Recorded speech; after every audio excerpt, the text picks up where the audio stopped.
手机讯息超可怕，私密八卦全都有。赖的群组，那群组里面就是在管理我们。跳出一个通知，我一看，我也好舍不得你哦，宝宝。哈，从那个时候开始被定了1整年。菜市场附近的阿姨跟那个卖那个鸡肉的阿姐在一起，也有动态的影片哦，也有动态，手滑，然后他就发，一按下去都快200人看。枕边人变冷淡，一查手机更害怕。那个女朋友就是，我就觉得她变冷淡，我就去点了她的那个搜寻，结果一点进去之后，她就说怎么跟男朋友分手，对方才比较不会痛，类似。然后我滑到最后最扯，最后一篇最扯，就是什么老鼠药最毒，我就有点怕，你知道吗？那段时间我跟那个气味上弓一样，你知道吗？感觉随时试毒就要死。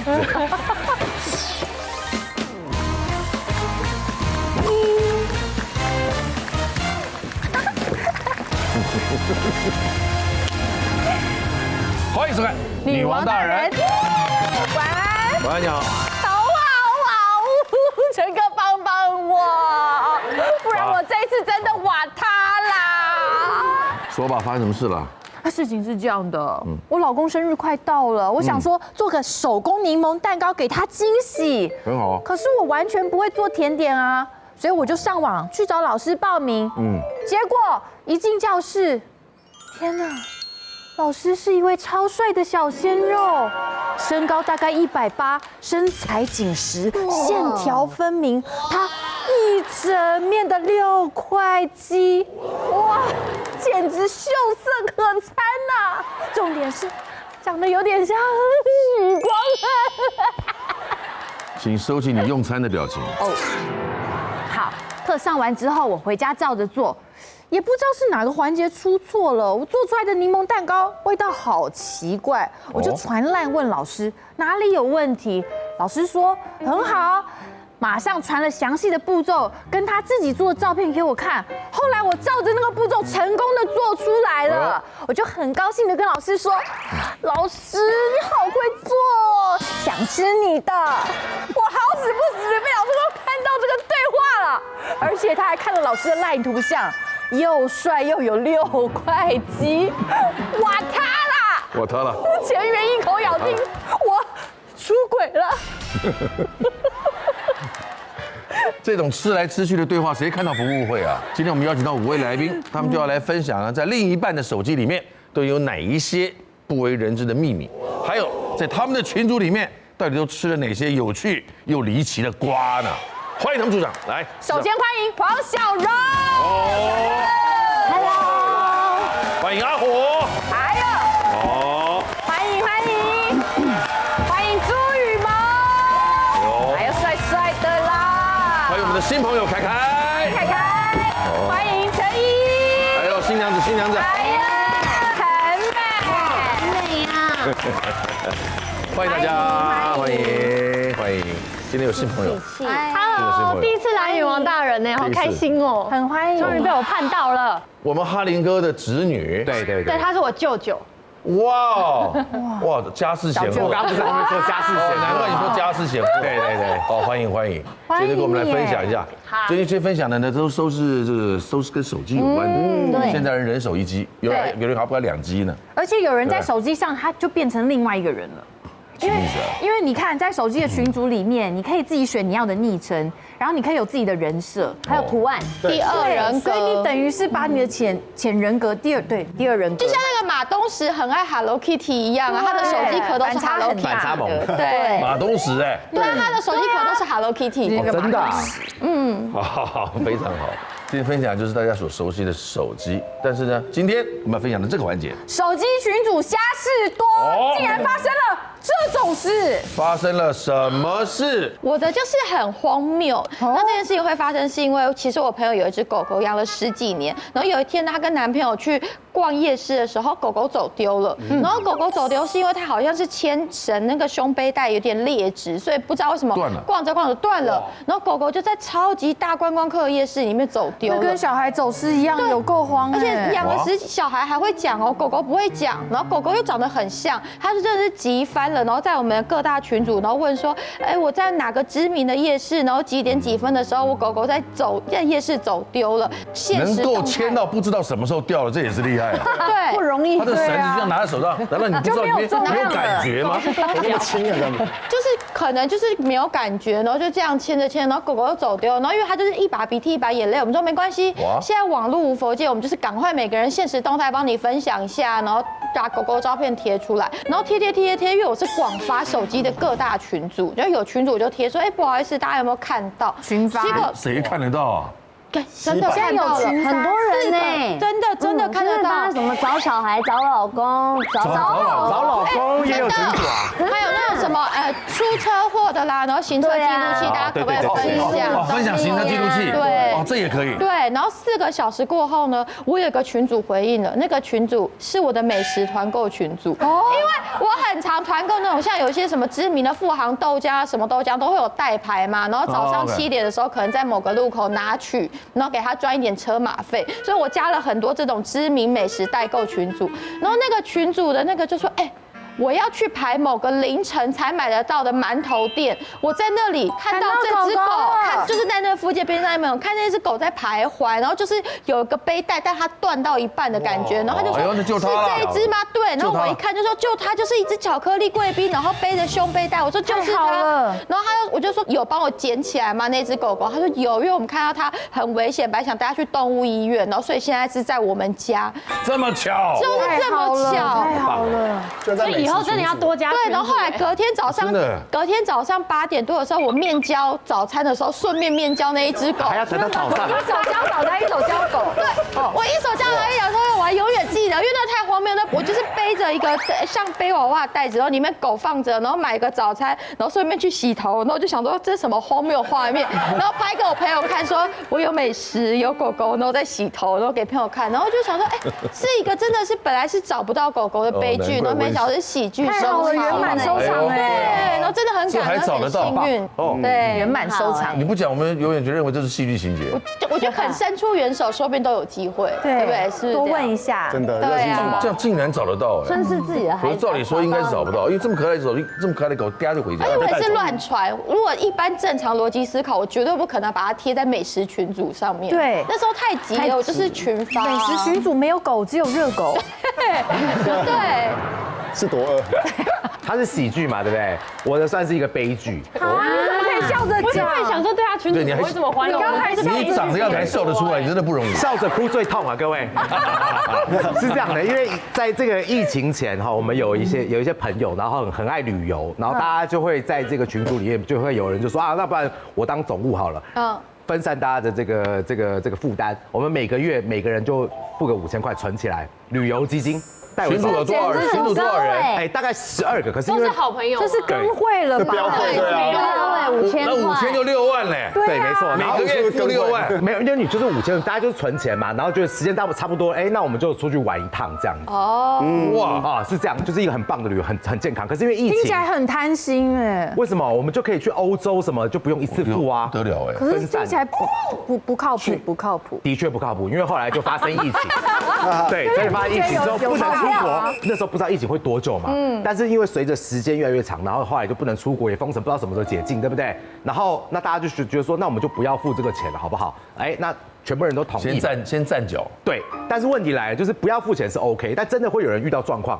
就是说，可是我想要就是用钱，不行吧？刚刚不是说标会吗？对不对？是真的，就开始有人就说，不然这样，我先拿那个，譬如他可能在里面假设5万块，然后他就说，那我拿4万好不好？然后剩下我就不拿了，就是当做大家的这个利息。对，就是反正就类似这样子，因为大家的利息。好啦。结果就是开始每个人就轮流借，真的是每个人，因为真的工作大家都断掉了，真的没有钱。那这些借都有文字上的证明吗？就是我今天从那边拿了多少钱出来？有，都有证明，或者是说他先借，然后下次再还。大家都知道我们丢了多少钱嘛？对，好像我们这边的人都丢了5万，对，我们都丢了5万了，对不对？对。可是我现在预支，我现在缺钱用，是，就这样子。对，他有可能他只有5万，但他借6万，都付利息吗？都有付利息？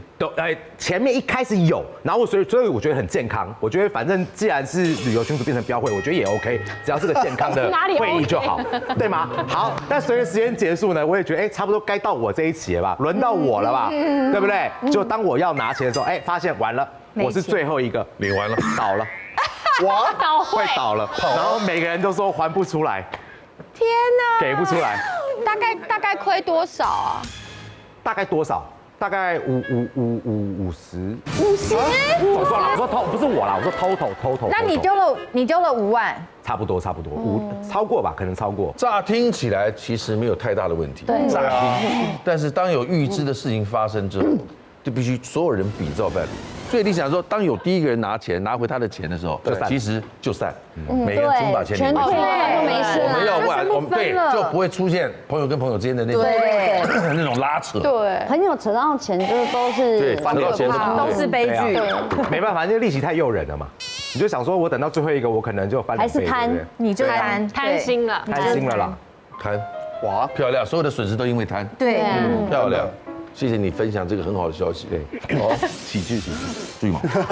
我的呢是浪漫爱情悲剧，又是悲什么东剧。西？浪漫爱情悲剧很抽象，对不对？对，我以前是偶像团体，是然后那时候我们那个年代的偶像团体不像现在爱情就是恋爱自由，我们那时候还有那种老唱片公司禁爱令。我们在发片的时候，其实公司管得很严。经纪公司啊，唱片公司高层非常非常严格，然后我们有一个赖的群组，那群组里面就是在管理我们，就是大群组嘛，大群组，然后里面大概12个工作人员，包括经纪人啊、唱片公司高层啊、造型师啊，怎么一堆有的没有的，所有的都在里面。造型师。然后我们基本上在那群组里面，我们团体是5个人，我们在里面都是尽量有礼貌，尽量少发言，尽量不要搞事。像练习生那样子。对，个人是都把就是对象的方面处理得很好，都没有出包过。有一天呢，我们就坐在客厅。那个其中一个团员在厕所，我们就看到公司群组等等跳出一个通知，我一看，公司群组，我也好舍不得你哦，宝宝，完蛋了，关键词，我们4个人哦，全部这样，哪个宝宝啊？宝宝，怎么公司群组会有宝宝？谁传的？然后我们就看。就开始找，知道吗？是你吗？是你吗？是你吗？每个都是在厕所那个，我就把他踢出来，说：“你赶快收回！你干嘛？你干嘛？”他说：“我没看到那个。”我也舍不得你宝宝，瞬间10个已读，哇！我们鸡皮疙瘩全部都要起来，你知道吗？好，那个团员就开始按收回，一收回之后，哇，经纪人的电话来了，应该不要收的，哇，直接他被在那边原地被定了1个小时，被骂了1个小时，而且我谈恋爱是不能被发现的，我那个团员哦，从那个时候开始被定了1整年，就不能有任何恋爱的讯息出来。对，可是很违反人性哎，你怎么可能叫这个青春正盛、血气方刚的男生在这个时候都不谈恋爱？他们可能希望我们把蛋白质那些用在健身上，蛋白质或是练习或者唱歌啊。不是，那你们也不救一下说，我们在玩大冒险？怎么救？问你，你说我们在玩大冒险，我们这个输的人他规定要传这个到公司群组啊，对，我们救一下。这理由蛮好，对不对？成立，这理由成立。随便找一个。我们不会为了这种事情大冒险的，因为我们会被波及。好了，凯姐，该你了。我是在群组里面发生腥风血雨、爱恨情仇。哦，这个故事呢，就是因为年轻的时候很喜欢交朋友，然后就有大概3、4个男生加我一个女生在一个群组里面，那我就觉得男女比例有点失衡啊，所以我就又约了我大概3、4个女生朋友加到这个群组里面，所以这个群组的比例大概男女是差不多的，大概好开5男4女。我以前就是很乐于就是交朋友，传说中的妹头就是他本人，可以这么说。然后呢，这就是我开群的错误，因为呢，就里面有一个男生，他可能就比较渣，他同时就跟 A 女还有 C 女2个人在搞暧昧，中央空调就对了，对，但是他跟另外一个男生说，我很认真，我想要跟 A 女在一起。所以他其实对 C 女只是玩玩。可是好死不死，这个 C 女她就是情感比较丰富，然后呢，她可能控管情绪比较有一点问题。他就开始1哭2闹3上吊，他就天天打给我，然后问说这个男生的状况，然后我又一边去问一下这个男生，但这个男生又有一点骗我，因为他知道这2个女生都是我的好朋友，所以我就很难调节。到最后，这个女生搞到他说就是要以死相逼这样。然后我还就是赶快冲去，对我还冲去他家安慰他，我说你真的不要这样，就是大家都还年轻，你不要做傻事。这个群组就是发生这边也就算了，还有可能 C 男跟 D 女他们2个又偷偷的想要在一起，然后不跟群组的人说，然后大家一起约去六福村。那可能大家就是如果没有怎么样的话，就是我跟朱羽毛我们一起去，因为我们那个家住很近。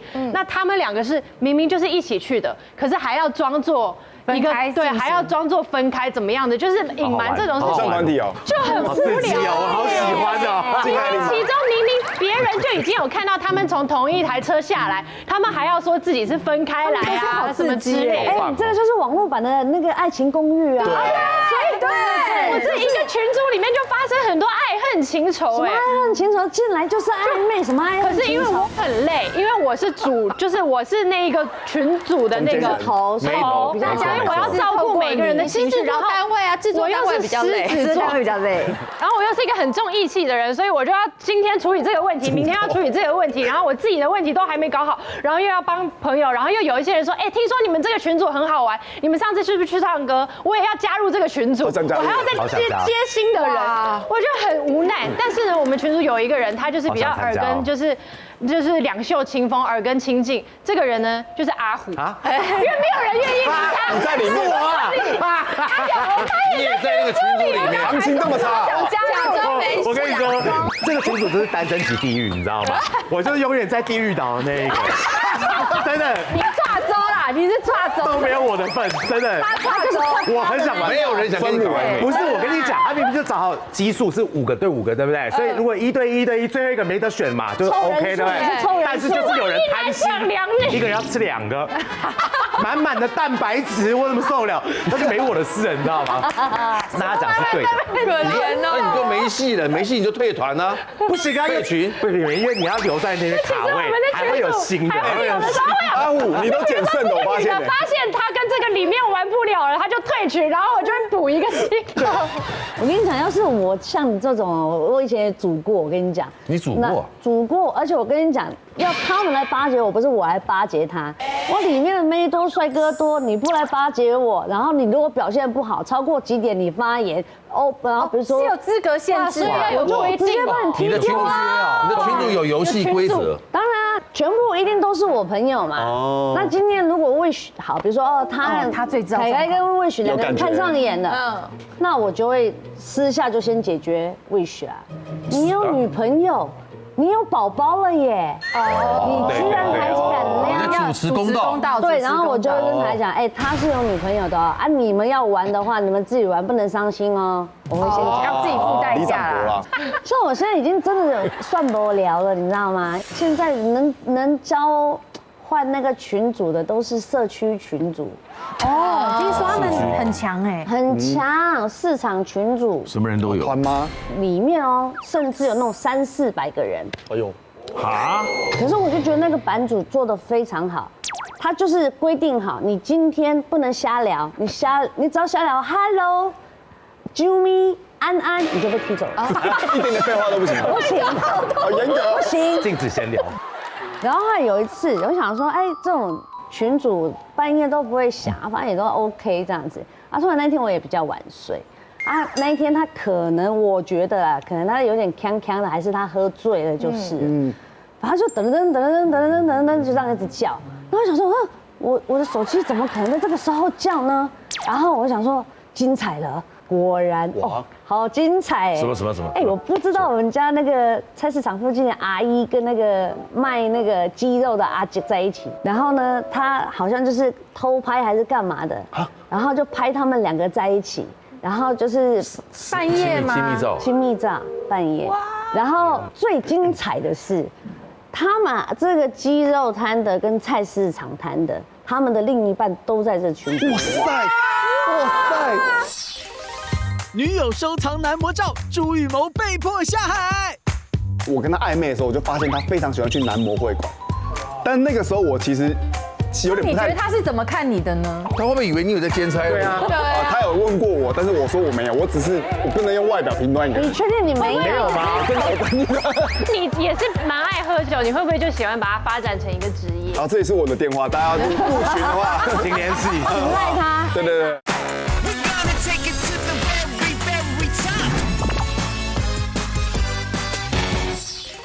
这个鸡肉摊的跟菜市场摊的，他们的另一半都在这群组。哇塞！我刚想说有没有另外一半啊？好嗨哦！都在这里好欢面乐哦。然后重点是，他不可能只有夫妻嘛，他一定有侄子啊、小孩啊，都在里面，就对啊，家族啊。他的亲戚都在里面，然后他就放上去，然后也有动态的影片哦，也有动态，但是我不敢按动态，因为是那种吗？你还是是这种，脱衣服的哦，情欲的动态，情欲在 motel 的那种，哇这样子。但是我不敢开，因为开了就会有那个社会责任嘛，法律责任，我就不敢开。谁发的？卖就是那个鸡肉版主，就是那个鸡肉，对，版主是卖鸡肉的。就是听说大家在猜他是版主，然后就是他可能要发给那个阿姨，可能发错了，发错了，手滑，然后他就发，然后重点是，你不是说按下去会有多少人看吗？我们那300-400个人，一按下去都快200个人看，大家都没睡，对全已读这样子。蛋，那以后这个群就不能这才叫超级大悲剧吧？对啊，悲剧直接射死了。家破人亡了后来我有去打听，大家都是，比如说我们就去市场啊，然后大家就叫到旁边，说，怎么样？昨天有看到？有啊，有看到啊。他们有没有吵？当然没有吵。我说为什么那么厉害？为什么没吵？对啊。他刚刚说是 AI 啦，还念了他老婆说。我就跟你说了吧，你不要买太多东西，你看他被诈骗了吗？有一种渣男是先这样子，对，先恼羞成怒，恶人先告状，先修起来。而且你知道吗？后来大家私下的社员就会讲说，现在有那种收回的功能，你只要看到任何照片，先上来，先直接秒拍。我说为什么？这样才能讨论啊！我说不然大家都收回。对，大家都收回就看看了。对，现在有收回的功能，好可怕哦。好，接下来第2个环节。在交往对象的手机中竟然发现这件事。好，现在就不是大群组了，现在就是 1 by 1了，1对1。这个手机拿到，他是你的另外一半，你发现了什么？这是惊讶程度，哇，1到5分，请你举手。来，多惊讶，4分、 4分、 5分、3分、4分，好，3、5，哦4.5，好，你压轴，太好我了。压轴嘛，好，那我们从朱雨谋开始。好，哎呦，哇，你这什么？有男模的公关照片。我看我之前有一个你的女朋友，之前有一个前女友，然后她呢是我跟她暧昧的时候，我就发现她非常喜欢去男模会馆，但那个时候我其其实有点不太。你觉得他是怎么看你的呢？应该是我怎么看他吧，因为当时我的想法是说，他是模啊，你说看我吗？对，他是怎么看你的？他会不会以为你有在兼差？对啊，他有问过我，但是我说我没有，我不能用外表评断一个人。你确定你没有？没有吗？真的，我认识那么久了，你的影片让我真的觉得蛮爱喝酒，你会不会就喜欢把它发展成一个职业？然后这也是我的电话，大家要不群的话，请联系。赖他，对对对，我的那个花名是全村的希望，谢谢。没有，我没有在做，我没有。谁会点啊？这么怂的花名，你的花名叫全村的希望。散发希望，散发爱，没有。又帅又有趣。反正我那个前女友她非常喜欢去男模会馆，那时候我们是暧昧的时候，我就发现这件事，我就跟她说，那好不好，我们交往了，你有我了嘛，你就不需要去男模会馆了嘛。然后她说好，那我答应。纯包你就对了啦。就是你就。所以他回家的时候也会给他我心摸你。好像黑桃 A 啊。你黑桃 A。你没有错。没有，才知道我愿意为了取悦她，我就跟她说，好吧，你亲爱的，你跟我交往，我们就不要去了。她说她答应我说好。就有一次我带她去种睫毛，因为女生很喜欢接睫毛嘛。那刚好我们去接睫毛的路上。是用他手机导航的，他下车去接睫毛，他忘记他手机了，他一下去因为接睫毛女生都要1-2个小时，蛮久的。对对对，我就在车上等他，就奇怪他的那个手机，因为他开导航嘛，他没有锁，也是群主开始嘟跳1-2声觉得还好，开始那种群发嘟跳，我开始就有一点觉得，第六感告诉我说必须要偷看一下他的群主到底谁在传简讯，有点太热闹了。有点太热闹了。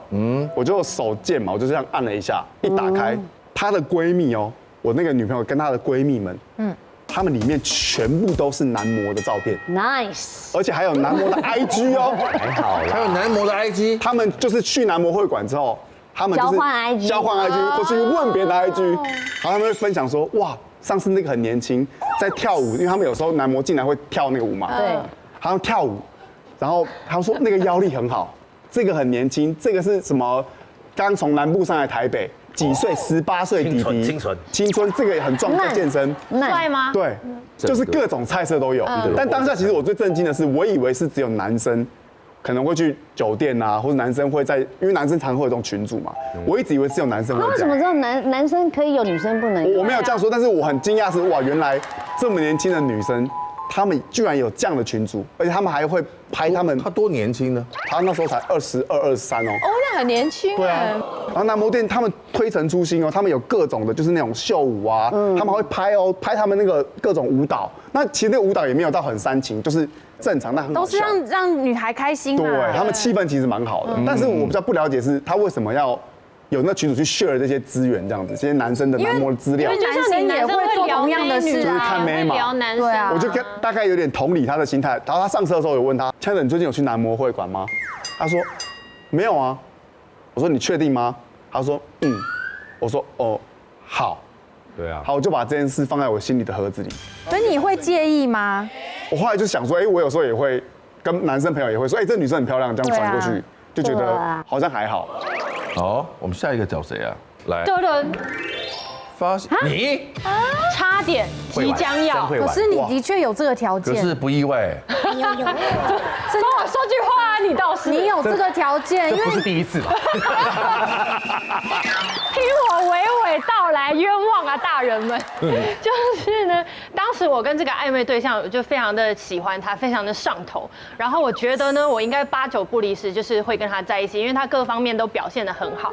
然后因为我们常常会出去聚会，然后有一天大概就是待到了2点多吧。那个时候我隔天有工作，他就很贴心，他说：“那你要不要先回去？可是因为我这边还在跟朋友聊天，那我帮你叫车好不好？我没有办法送你，但是他就直接把手机给我。对，他就是说你 Uber 输一下那个你的地址，你先就是帮你叫车回去。我说好，然后就开始输地址，然后打什么路什么几段的时候，忽然有一个讯息跳出来，然后说老公我先睡了。我想说什么？我那个时候还没办法平复，结果再下一句说，面煮好了，我放桌上，然后我就觉得天哪，面能先煮好啊！我靠，我怎么怎么会这样？就面煮好了，我放桌上。面能对啊，他很在意面的那个韧度，对像这样用面发掉多难吃啊！面能先煮好吗？会不会他是煮蒸拌面，这样放很久？干的这边也要先吃。哦，原来我的面是塑胶做的。手机讯息好惊悚，意外抓包另一半。男生的手机没事不要看，真的不要看。我就看到那个衣服人传了简讯来，他们在游泳啊，因为他们去。哇！天哪，好震撼！结束了，就这样就一定要结束的啊，一定结束啊！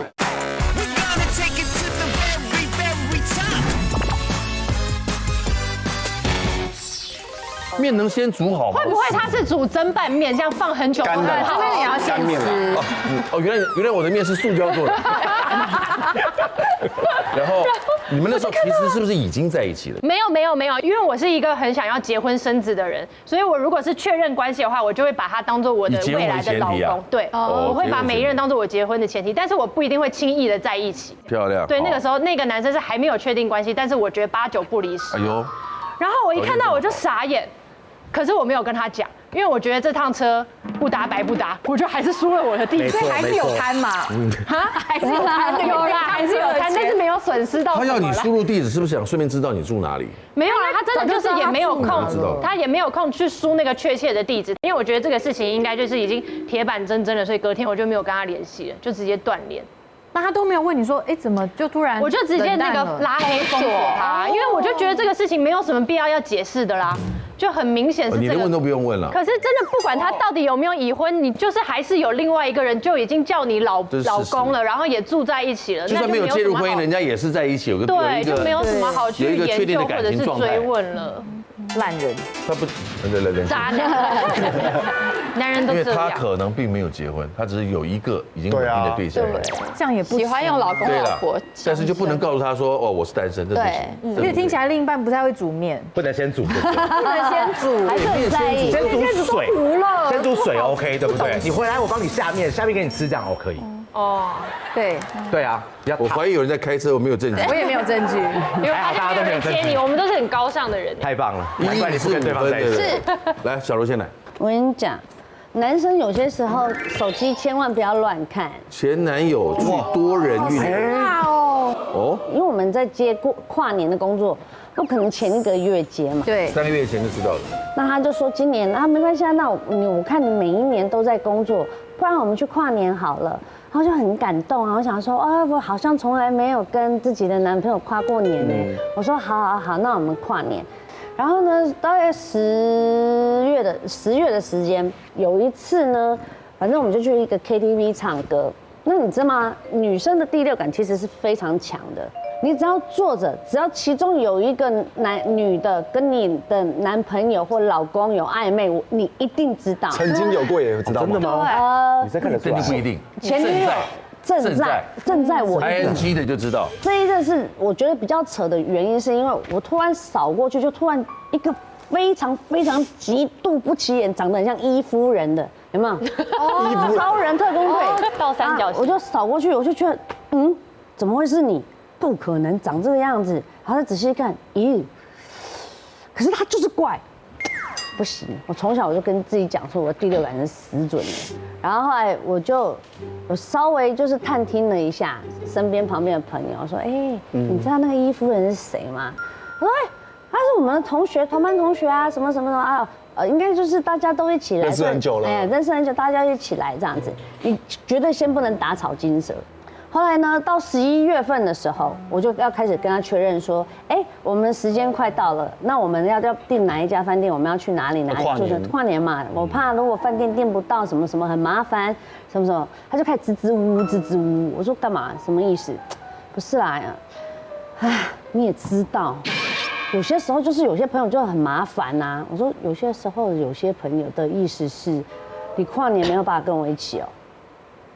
Baby， 你怎么可以这样讲？对啊，蛮怪的，什么鬼啊？没有铺陈。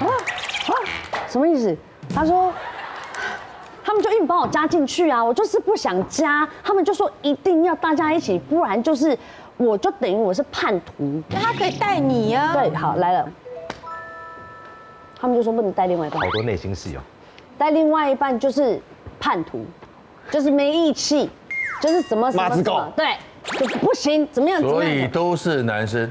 他是这样讲啦。然后有一次，就是在准备要跨年的那个时候，我就发现手机，男生的手机没事不要看，真的不要看，除非你要跟他分手。反正呢，你就是拿起来，我一看，我就看到那个伊夫人传了简讯来。我觉得那个是密码啦，他看得懂的，我看不懂的。密码？还有摩斯密码？你看到什么？但是他大概就是说，东西准备好了，你同学也都差不多 OK， 看什么时候看什么时候 M， 他说到时候 M， 到时候 M。当我知道，我一定就问了嘛，我就问你，我说，baby， 你这个伊夫人穿着什么？我说你跨年他也要去哦。他是个 T 啦，所以呢，他跟你说他是 T， 他跟我说他是 T， 我说 T， 然后呢，他就跟他女朋友吵架啊，就硬要跟我们去啊，我们一群兄弟，对不对？我想说他也是兄弟，没差嘛。跨年的那一天过了1点多2点，然后我就传了一个简讯，我就传说 ，baby， 我说本来今天是我们要一起过，我其实很想你，即便我跟谁在一起，什么，然后打完之后，我觉得是那个伊夫人故意把那个照片全部传过来。宣示主什么照片？他用你男朋友的他用我男朋友传给你，就是我，他传什么？枕边人变冷淡，一查手机更害怕。那个女朋友就是，我就觉得她变冷淡，我就去点了她的那个搜寻，结果一点进去之后，她就说怎么跟男朋友分手，对方才比较不会痛，对，类似。然后我滑到最后最扯，最后一篇最扯，就是什么老鼠药最毒，我就有点怕，你知道吗？那段时间我跟那个气味上弓一样，你知道吗？感觉随时试毒就要死了。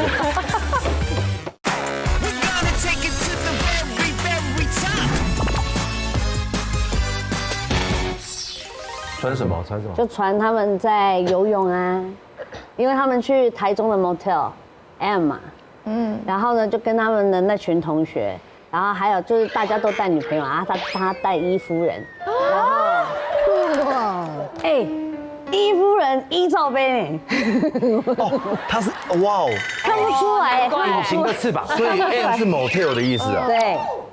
哦，然后后来那个伊夫人眼镜拿掉，那个也看起来也辣呢，就是感觉就是渴很久的感觉。哎呦，所以他是故意在你面前打扮得很中性，所以就把它讲成人畜无害的什么的这种，所以就把它讲成多人运动。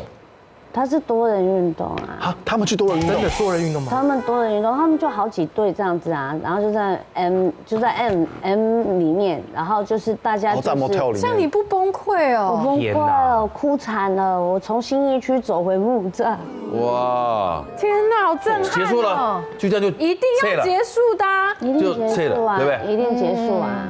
好可怕。然后那个女的，那个伊夫人就打来哭啊。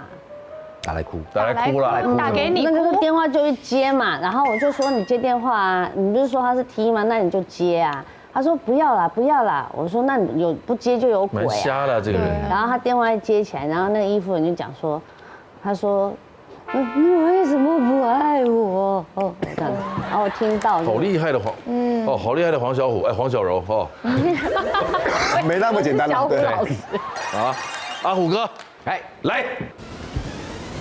在交往的对象手中发现了啊，好难过。搜寻，你看到他在搜寻开什么？那你女朋友对你还是蛮上心的哎，因为她有去研究。我跟你说，这是以前的事情啦。因为就是那个，基本上我这个人蛮尊重对方，我也不喜欢看人家手机。如果你要看对方，那你自己也要给对方看，这样才公平。礼尚往来啦。对，那因为我手机不能给我的手机不能给他看，所以我就不看他的，对不对？那我们两个都不要冒犯自己的。你的手机为什么不能给他看呢？因为有不是我跟你讲，因为真的不是没人理你，群主真的还好。我跟你讲，真的因为搜你自己这个网页搜寻的东西啊，那个才是很私密的东西，你知道吗？那你都搜寻些什么呢？不一定，就我们可能当下想搜什么就搜什么。然后反正那个时候，因为我跟那个女朋友，我就觉得她变冷淡了。就在一起一段时间之后，我就觉得她没有像以前这么热情，有一搭没一搭的。对，然后跟牛头不对马嘴，你可能跟她讲个东西很热情，她只是冷冷回你一句。所以我的第六感就来了，我就觉得这个一定有鬼，对不对？那因为我本来就不看对方手机，那我就趁着对方不在现场，可能譬如说去厕所的时候，我就开启他的手机。那群组我也绝对不看了，因为我觉得女生的群组也没什么特别，顶多就是一些闺蜜的对话。有男模会馆的资讯。对，顶多就这样。可是这个我还好，所以我就真的不知道为什么，我就去点了他的那个搜寻，结果一点进去之后，他就说怎么跟男朋友分手，对方才比较不会痛。对，类似，好精准哦。对，才不会死缠烂打。对，然后说那我该怎么做？对啊，怕他死缠烂打。各种，然后我就开始慢慢一个一个滑，一个一个滑，然后我滑到最后最扯，最后一篇最扯，就是什么老鼠药最毒。我觉得你觉得是同一件事情吗？我不知道，他家里真的有老鼠啊？我不知道，但是我那一段时间就很慌，因为他后来出来之后，我也在想我要不要跟他摊牌。什么？如果你认为是同一件事情，从那天以后，他拿的任何东西都不会吃。没错，是真的，因为后来我们什么水都喝。我跟你讲，他突然哪一天就是佛心来了，良心发现，他突然对我很热情，我就有点怕，你知道吗？他就说要不要叫外卖？我说好啊，那就叫个外送好了。哎呀，阿虎吃你个独角投胎吧！就他外送来的时候，你也不敢吃，你知道吗？那段时间我跟那个气味上弓一样，你知道吗？感觉随时试毒就要死了。我还想说，我要不要去准备那个银筷子，你知道吗？是。后来我就真的是因为这样真的太可怕，我们还是维持这个关系，大概维持1个月左右。我跟你讲，因为你每天都觉得这对方跟你分手，所以后来就跟他摊牌，然后他也跟我说，哦，没有，那不是他。误会一场，可是你就摊牌，你跟他说你偷看他手机哦。对，然后后来查他搜寻，后来就因为这件事情然后分手。哦，他觉得你看他手机不尊重他，是不是？对啊，他觉得信任瓦解了。本来就是啊。这个潘朵拉很像是这个盒子不能开，不能随便开耶，真的。开了这个盒子以后就收不回去了。对，没错。就等他讲啊，他女朋友应该等他问啊，问了就刚好借机爬上去就分。这个阴谋论对，而且这个就是他找的那一个，怎么知道男朋友说分手？最厉害的一招就是搜寻完之后，手机摆在我面前，让我去翻啊。好聪明，maybe这个可是作家他就是不用当坏人啊！你一问，我就会说你为什么可以这样偷看我的手机？我对你没有信任了，走，好嘎仔，我就坐实坏人了。对，对是你甩的他，你等于就把这个分手的门给开了。对啊，是你造成的，哇哦！这招很高哎，高招。天哪，你该不会是那个文章的版主吧？不过你们本来就走不下去了，所以其实欲加之罪，何患无辞？想分手，什么理由都可以啊。真的。对啊，怡姐今天压轴了。好的，来哦。我的呢是发现另一半的球，哇，没了，直接没了。你今天做这个反效果厉害了。这个压轴不意外的话，我应该一生只会被求婚一次吧？希望啦。对，那基本上呢，如果有一个摩羯座的男朋友或老公呢，人生不需要期待任何的惊喜跟意外。哦，这比较没有摩羯座吧？摩羯座就是摩羯座就是太务实，然后太工作取向。好，先跟大家讲我的求婚整个经验好了，整个一开始呢是先有一个猪队友，我妹妹。因为有一天呢，豆就是在外景回来的路上，我们分开的，他在高铁上就觉得，好像该求婚了，所以他就去打电话给我妹，就说，找时间陪我去买一下你姐的求婚戒指。然后这好啦，我妹马上挂完电话之后打电话给我说，出事了，出大事了！我以为家里出什么事，他说你知道你要被求婚了吗？我说那你跟我讲干嘛？我说你要跟我讲干嘛？我这嘴巴也太松了吧！然后我妹就说没有，我想说要让你知道一下，就是让你知道你有这个惊喜。我说好，那你不要再跟我知道了还叫惊喜吗？对啊。那他希望我那一天可能美出席，然后我就说好，那你不要再跟我讲了。我说我不想知道，我想要把它当做一个惊喜。对。然后这件事呢，我就把它忘记了，尽量忘记。然后过了2-3个月之后呢，有一天豆早上要出门的时候，他出门前跟我说，你告诉我一下你的戒指这个中指的戒围是多少？我要出门去买你的求婚戒指。你不告诉我的话，我如果买错了怎么办？啊，这么直白哦，超直白，就这样。对，他自己说，他自己问我要你的戒围。是的。好务实，我就说你不会去我的那个首饰里面拿几个去？他说我如果拿错嘞，拿错手指头，拿成尾戒，拿错什么怎么办？因为他那个里面可能想刻字嘛，不能退。我想说好吧，我就告诉他戒围之后，我说再也不要跟我讲这件事了，拜托，一点惊喜都没了。对，我想要惊喜，完全破灭。纳豆求婚大惊喜，秘密都不秘密啦！他在上厕所，手机就放着，就看到啦，脚本求婚计划，而且字还又很大。天哪，破题法！我不能让他知道，我都知道。但是我们家那个求婚戒指，从买回来的当下放在客厅桌上，我们要出发那一天它就不见了，我又要演。好拿影帝耶，怎么演这么烂啦？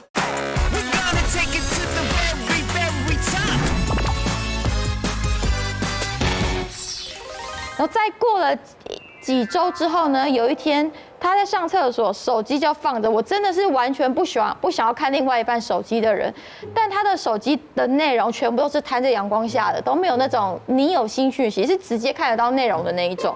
就看到啦，脚本求婚计划，而且字还又很大。天哪，破题法！制作好，外景节目，其实这就是 part of 他的那一个。现在还赔上通告，你个败词！外景节目的制作团就是那个主持人群嘛，直接传了一个脚本，求婚计划，地点南投，我连哪一天、地点、几天我都知道。就制作单位也很牵强，我们那一集他们硬是塞了一个黑白大厨，就是骗我的主题是黑白大厨，但是我要带隆重的礼服，整个都很快，然后我就想说怎么办？我已经看到了，然后我要出发演的时候呢，早上出发的时候一到制作单位，然后那个 GoPro 来就说怎么样？今天紧不紧张？我说不紧张啊。大家演技都需要加强。哇，金色的哇！对，我不能让他知道，我都知道哦。但是我们家那个求婚戒指，从买回来的当下放在客厅桌上，我们要出发那一天它就不见了，我又要演。桌上，哇！没关系，我们要对豆哥包容一点。就是从头。不好意思，我打断一下。其实纳豆是不是还没有好的？他其实还没有好。好难哦，很难，因为他那2天外景的时候表情好严肃、好紧张哦。他应该很紧张，很紧张。然后我就一直在演嘛，一直在演不知道，然后一直在演等一下要干嘛的时候，我不知道，就是真的是哇，那一集的表情好金马影帝哎，怎么演这么烂啦？哈，真的是人生大事，怎么会这样子啦？他真的他很好骗，他很好，他很好骗。对，重点是节目还哭了出来，这才是真的。好强哦！你演的多好，但是感动是真的啦，还是是啦。我一开始最怕就是完了，我都知道了，当他跪下来的那一刹那，我要怎么哭？还是感动啊？对，我要怎么哭？而且重点是他紧张到他跪下来那一刹那，他是双膝下跪，像拜妈祖一样的跪法，双膝这样跪，他不是单脚，他咣就跪了，咣就下去了。一哐我就哭了，就是这是后面补的哦，单膝是补的。单膝是补拍照的时候，但一开始的时候是双膝跪的。你参加黑白大厨穿这么隆重，是不是？好可爱，还是你们在海边求婚啊？我们在冲绳，哇，好浪漫，好棒哦！所以这个就是制作单位还是有心啦，制作单位有想到说那个脚本有可能会被我看到，所以他们把地点故意写了南投，但是我们是去我是在冲绳，还是有惊喜，还是有一些小惊喜。哎，对啊，我刚说不是南投，不像我说南投为什么会有海？我想奇怪。对，还是有被吓到，所以搞了半天是假脚本啊。对，是假脚本。那当然，那所以那脚本是故意给他看的，对不对？对啊。哦，这叫计划，这叫反间计啊。对，是反间计。那为什么不偷偷在睡觉说量戒围？为什么要直接问他戒围？怎么可能偷量？我都睡死啊！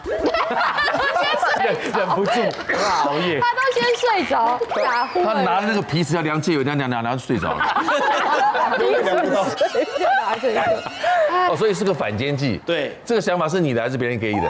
我的啊，哎呦你的。那你有料到他妹妹嘴巴那么大吗？完全没料到，太可怕了。他的妹妹你应该也认识很久了，很久。他的口风这么松，你晓得吧？不晓得，不晓得。利用这次的求婚，知道很多的亲戚朋友的事情，其实是蛮好的。其实是啊，还蛮好的。哎，谁守不住秘密这个？啊，太好了。因为我们现在是数位时代了嘛，数位时代，手机群组变成一个人际交流的很重要的一个平台跟场域了。哦，不管是家庭群组啊，还是同事群组啊，或是一些朋友私聊的小圈圈，里面有很多的秘密跟故事哦。网络上就流传过一句很有趣的话，什么？啊，群组里的秘密，迟早都不会是秘密。看谁先看到。尽量警惕自己，无论是在文字或语音的，在要这个些讯息，你都要经过检视，思考以后，再传出去。如此一来，才能够造就人与人之间沟通最大的乐趣。啊，对。因为现在每个人群组都不止，都有好多个，都有几百人在保持联系，对不对？我们需要这些朋友。我们也需要他们支持，对，好，尽量传一些对的讯息给人家。好了，女王大人，下次再见 ，See you， 拜拜。